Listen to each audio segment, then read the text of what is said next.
कल्पना करा, आपण आत्ता जो ऑडिओ ऐकत आहोत ना, तो आपल्या कानांपर्यंत पोहोचवण्यासाठी या क्षणी आपल्या हातातल्या मोबाईल किंवा लॅपटॉपमध्ये एका सेकंदात लाखो वेळा अब्जावधी स्विचेस ऑन आणि ऑफ होत आहेत. हां, आणि ही अदृश्य आणि अत्यंत वेगवान दुनिया जर आपण खऱ्या अर्थाने डोळ्यासमोर आणली तर खरंच अंगावर काटा येतो. अगदी बरोबर. आजच्या आपल्या या सखोल चर्चेत आपण याच जादूमागचं विज्ञान उलगडणार आहोत, पण एका वेगळ्या आणि अत्यंत रंजक पद्धतीने. राईट. आज आपण इलेक्ट्रॉनिक्सच्या अगदी मूलभूत घटकांची म्हणजे ट्रान्झिस्टर्स आणि इतर बेसिक कॉम्पोनंट्सची सफर एका क्विझच्या माध्यमातून करणार आहोत. आणि हा क्विज म्हणजे केवळ पाठांतराची परीक्षा नाहीये बरं का. हो ना. इलेक्ट्रॉनिक्सची दुनिया वरून कितीही गुंतागुंतीची वाटत असली तरी ती खरं तर काही अत्यंत साध्या आणि सुंदर भौतिक नियमांवर चालते. आपण या क्विजमधून तेच नियम उलगडणार आहोत. एक्झॅक्टली. ज्यामुळे आपल्या सर्वांना नक्कीच काही नवीन क्षण अनुभवता येतील. तर या क्विजचे नियम अतिशय स्पष्ट आहेत. मी एक बहुपर्यायी प्रश्न म्हणजे MCQ वाचेन आणि त्याचे 4 पर्याय सांगेन. त्यानंतर मी 5 सेकंदांचा काउंटडाऊन देईन. राईट. त्या 5 सेकंदात तुम्ही सर्वांनी मनातल्या मनात आपलं उत्तर ओळखायचं आहे. त्यानंतर मी योग्य उत्तर जाहीर करेन आणि आपल्या तज्ज्ञ त्यामागचं अचूक वैज्ञानिक कारण अगदी थोडक्यात म्हणजे 1-2 वाक्यांत समजावून सांगतील. मी पूर्णपणे तयार आहे. आपण सुरुवात करू शकतो. उत्तम. कोणत्याही आधुनिक उपकरणाची सुरुवात सिलिकॉनच्या एका छोट्याशा तुकड्यापासून म्हणजेच ट्रान्झिस्टरपासून होते. त्यामुळे क्विजचा श्रीगणेशा आपण त्याच्या भौतिक रचनेपासूनच करूया. नक्कीच. तर हा राहिला प्रश्न पहिला. ट्रान्झिस्टरची रचना मुख्यत्वे किती सेमीकंडक्टर थरांनी म्हणजेच सेमीकंडक्टर लेयर्सनी बनलेली असते? तुमचे पर्याय आहेत A2, B3, C4 आणि D1. तुमचा वेळ सुरू होतोय आता. 5, 4, 3, 2, 1. आणि या प्रश्नाचं अचूक उत्तर आहे पर्याय B3. अगदी बरोबर. ट्रान्झिस्टर हा 3 आलटून पालटून असलेल्या P आणि N थरांनी बनलेला असतो, जसं की NPN किंवा PNP, ज्यामुळे आतमध्ये 2 PN जंक्शन्स तयार होतात. अच्छा, म्हणजे एकावर एक ठेवलेल्या सँडविचसारखी ही रचना असते. पण मला इथे एक सांगा, 2 थरांचं सँडविच का चालत नाही? आपण 3च थर का वापरतो? कारण 2 थरांनी फक्त एक डायोड तयार होतो, जो विजेला फक्त एकाच दिशेने वाहू देतो. म्हणजे तो एक प्रकारचा वन वे रस्ता आहे. पण जेव्हा आपण 3 थर वापरतो तेव्हा मधला थर हा विजेच्या प्रवाहावर नियंत्रण ठेवणारा सिग्नल बनतो, ज्यामुळे तो एक स्मार्ट ट्रॅफिक सिग्नलसारखं काम करतो. क्या बात आहे. म्हणजे केवळ एका थराने संपूर्ण गेम बदलून जातो. हो ना. आता या थरांबद्दलच थोडी अधिक माहिती घेणारा आपला पुढचा प्रश्न आहे. आपण ऐकतो की सेमीकंडक्टरमध्ये डोपिंग केलं जातं. तर प्रश्न दुसरा, ट्रान्झिस्टरच्या कोणत्या टर्मिनलमध्ये डोपिंग सर्वात जास्त असतं? पर्याय आहेत A base, B collector, C ammeter आणि D गेट. विचार करा. 5, 4, 3, 2, 1.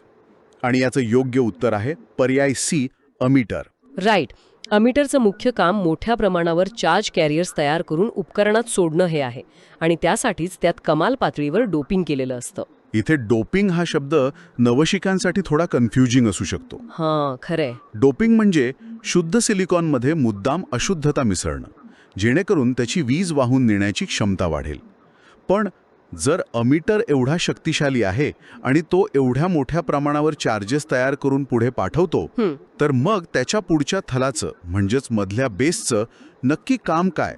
तो फक्त एक उघडा दरवाजा आहे का? हा अत्यंत महत्त्वाचा मुद्दा आहे. तो नुसता दरवाजा नाहीये, आणि त्याचं खरं रूप आपल्याला पुढच्या प्रश्नातून स्पष्ट होईल. चला तर मग वळूया प्रश्न तिसऱ्याकडे. ट्रान्झिस्टरच्या बेस टर्मिनलचं मुख्य भौतिक वैशिष्ट्य काय असतं? पर्याय आहेत A अत्यंत जाड आणि जास्त डोपिंग, B अत्यंत पातळ आणि अतिशय कमी डोपिंग, C आकाराने सर्वात मोठा आणि D बाह्य बॅटरीची गरज नसते. मनातल्या मनात उत्तर ठरवा. 5, 4, 3, 2, 1. आणि योग्य उत्तर आहे पर्याय B अत्यंत पातळ आणि अतिशय कमी डोपिंग. बेस अत्यंत पातळ असल्याने चार्जेसचं रिकॉम्बिनेशन टळतं आणि तो एक गेटप्रमाणे कार्य करून चार्जेसच्या प्रवाहाचं अचूक नियंत्रण करतो. थांबा, इथे रिकॉम्बिनेशन हा शब्द थोडा जड वाटतोय. अच्छा. याचा अर्थ असा का की चार्जेस बेसमध्ये अडकून पडू नयेत आणि ट्रॅफिक जॅम होऊ नये म्हणून त्याला अत्यंत पातळ ठेवलं जातं? अगदी तंतोतंत. जर बेस जाड असता तर अमिटरकडून आलेले बहुतांश इलेक्ट्रॉन्स बेसमध्येच अडकून पडले असते. राईट. तो पातळ असल्यामुळे 99% अधिक इलेक्ट्रॉन्स न अडकता थेट पुढच्या थराकडे म्हणजेच कलेक्टरकडे झेपावतात. हे तर अप्रतिम इंजिनिअरिंग आहे. आता ते कलेक्टरकडे झेपावतात, तर आपण कलेक्टरबद्दलच बोलूया. नक्कीच. प्रश्न चौथा, कलेक्टरचा आकार तिन्ही टर्मिनल्समध्ये सर्वात मोठा का असतो? पर्याय खालीलप्रमाणे: ए, जास्त चार्ज तयार करण्यासाठी, बी, बेसला आधार देण्यासाठी, सी, निर्माण होणारी उष्णता प्रभावीपणे कमी करण्यासाठी, आणि डी, सर्वात जास्त डोपिंग सामावून घेण्यासाठी. 5 सेकंद आहेत तुमच्याकडे. 5, 4, 3, 2, 1. योग्य उत्तर आहे पर्याय सी, निर्माण होणारी उष्णता प्रभावीपणे कमी करण्यासाठी.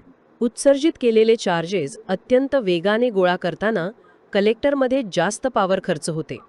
या प्रक्रियेत निर्माण होणारी उष्णता प्रभावीपणे बाहेर टाकली जावी म्हणूनच त्याचा आकार सर्वात मोठा असतो. अच्छा, मला आधी कायम असं वाटायचं की कलेक्टर मोठा असतो कारण तो सगळं कलेक्ट करतो, एका मोठ्या गोदामासारखा. तसा समज असतो अनेकांचा. पण हे तर पूर्णपणे थर्मल मॅनेजमेंट म्हणजे उष्णतेच्या व्यवस्थापनाचं गणित आहे. होय, कारण इलेक्ट्रॉनिक उपकरणांचा सर्वात मोठा शत्रू म्हणजे उष्णता. तो मोठा आकार एका हीट सिंकसारखं काम करतो आणि ट्रान्झिस्टरला जळून जाण्यापासून वाचवतो. म्हणजे रचनेमागे नुसतंच डिझाईन नाही, तर पूर्णपणे व्यावहारिक विज्ञान आहे. एक्झॅक्टली. पण हे सगळं झालं केवळ एका निर्जीव सँडविचबद्दल. याला जिवंत कसं करायचं? याला पॉवर कशी द्यायची? त्यासाठी आपल्याला बायसिंगकडे म्हणजे बायसिंगच्या नियमांकडे लक्ष द्यावं लागेल. बरोबर. पाहूया हे बायसिंगचे नियम किती जणांना माहिती आहेत. प्रश्न 5वा, ट्रान्झिस्टरच्या बायसिंगचा सुवर्ण नियम म्हणजे गोल्डन रूल काय सांगतो? पर्याय आहेत: ए, अमिटर बेस नेहमी रिव्हर्स बायस असतो, बी, अमिटर बेस नेहमी फॉरवर्ड बायस असतो, सी, कलेक्टर बेस नेहमी फॉरवर्ड बायस असतो, आणि डी, दोन्ही जंक्शन फॉरवर्ड बायस असतात. विचार करण्यासाठी वेळ सुरू. 5, 4, 3, 2, 1. याचं योग्य उत्तर आहे पर्याय बी, अमिटर बेस नेहमी फॉरवर्ड बायस असतो. जगातील सर्व ट्रान्झिस्टर सर्किट योग्य कार्यासाठी याच नियमावर चालतात, ज्यात अमिटर बेस फॉरवर्ड बायसमध्ये आणि कलेक्टर बेस नेहमी रिव्हर्स बायसमध्ये जोडला जातो. हे समजून घेणं खूप गरजेचं आहे. फॉरवर्ड बायस म्हणजे तो जंक्शन इलेक्ट्रॉन्सला आत ढकलतो आणि कलेक्टरचा रिव्हर्स बायस त्यांना खेचून बाहेर काढतो. राईट. जणू काही एक बाजू पंपासारखी हवा आत ढकलते आणि दुसरी बाजू व्हॅक्यूम क्लीनरसारखी खेचून घेते. अगदी बरोबर. याच प्रवाहामुळे सर्किट काम करतं. आता हे सर्व सर्किट कागदावर काढताना काय करतात ते पाहू. प्रश्न 6वा, NPN ट्रान्झिस्टरच्या सर्किट चिन्हामध्ये बाणाची दिशा कशी असते?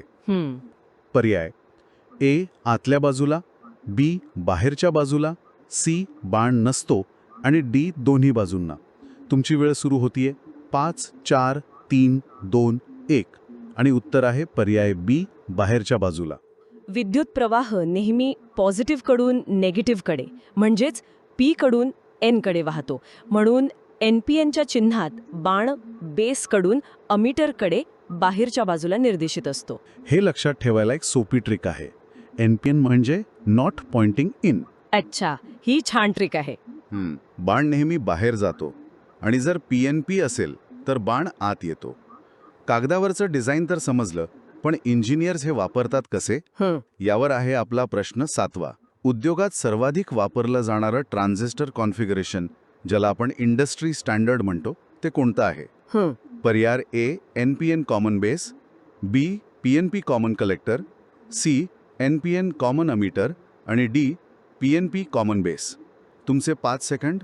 5, 4, 3, 2, 1. योग्य उत्तर आहे पर्याय C, NPN common emitter. NPN मधील इलेक्ट्रॉन्स अत्यंत वेगाने फिरतात आणि कॉमन अमिटर कॉन्फिगरेशन जास्तीत जास्त व्होल्टेज आणि करंट दोन्हीचा ॲम्प्लिफिकेशन देत असल्याने याला सर्वाधिक पसंती दिली जाते. म्हणजे इथे 2 गोष्टींचा उत्कृष्ट मेळ साधलाय. एक तर NPN निवडला कारण इलेक्ट्रॉन्स होल्सपेक्षा जास्त वेगाने धावतात, राईट. आणि दुसरा म्हणजे कॉमन अमिटर कॉन्फिगरेशन वापरलं कारण ते सिग्नलला सर्वाधिक ताकद देतं. एक्झॅक्टली. म्हणूनच आपले ऑडिओ ॲम्प्लिफायर्स किंवा रेडिओ ट्रान्समीटर्स याच कॉन्फिगरेशनवर अवलंबून असतात. पण आता आपण थेरी आणि कागदावरचे नियम भरपूर पाहिले. हे सर्व प्रत्यक्ष करून कुठे पाहायचं? एखादं नवीन सर्किट बनवायचं असेल तर प्रत्येक वेळी सोल्डरिंग करणं परवडत नाही. तिथे गरज असते एका सुरक्षित प्लेग्राऊंडची. आणि ते प्लेग्राऊंड म्हणजे नवशिक्यांपासून ते तज्ज्ञ इंजिनियर्सपर्यंत सर्वांचा आवडता ब्रेडबोर्ड. मला तर ब्रेडबोर्ड म्हणजे लहान मुलांच्या लेगो ब्लॉक्सच्या बेस प्लेटसारखा वाटतो. अगदी योग्य तुलना आहे.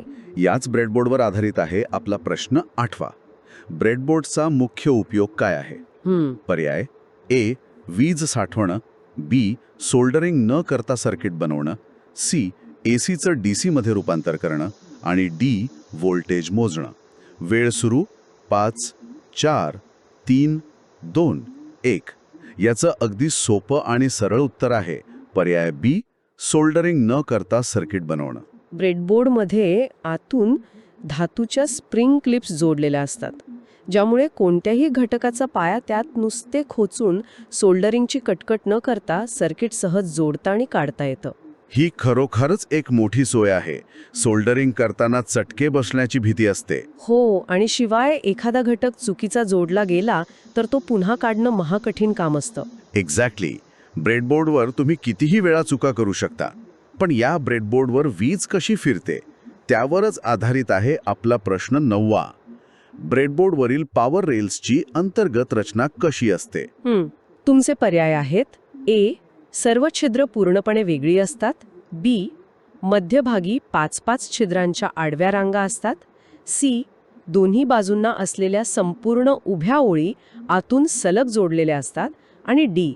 ते फक्त प्लास्टिकचे बनलेले असतात. तुमची वेळ 5, 4, 3, 2, 1. योग्य उत्तर पर्याय सी.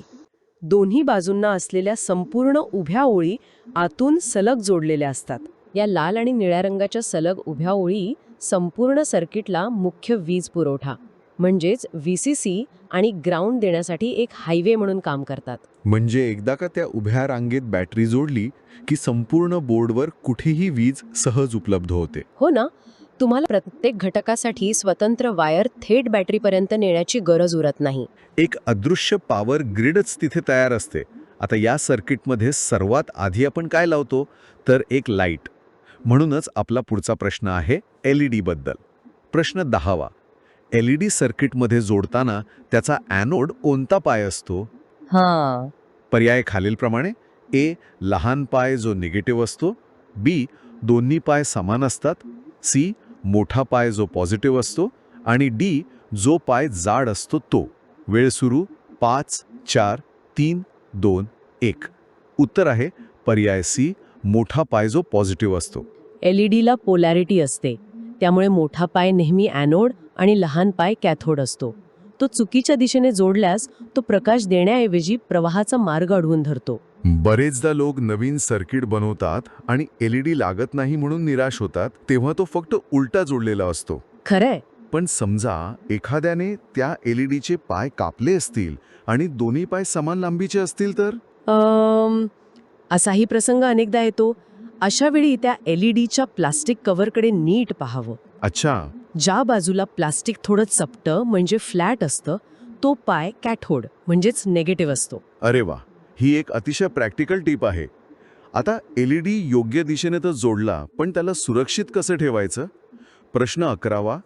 9 व्होल्ट बॅटरी वापरताना LED सोबत रेजिस्टर वापरणं का अनिवार्य आहे?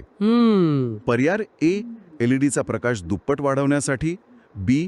विद्युत प्रवाह नियंत्रित करून LED जळण्यापासून वाचवण्यासाठी, सी. बॅटरीला अधिक वेगाने चार्ज करण्यासाठी आणि डी. शॉर्ट सर्किट मुद्दाम करण्यासाठी. 5 सेकंद.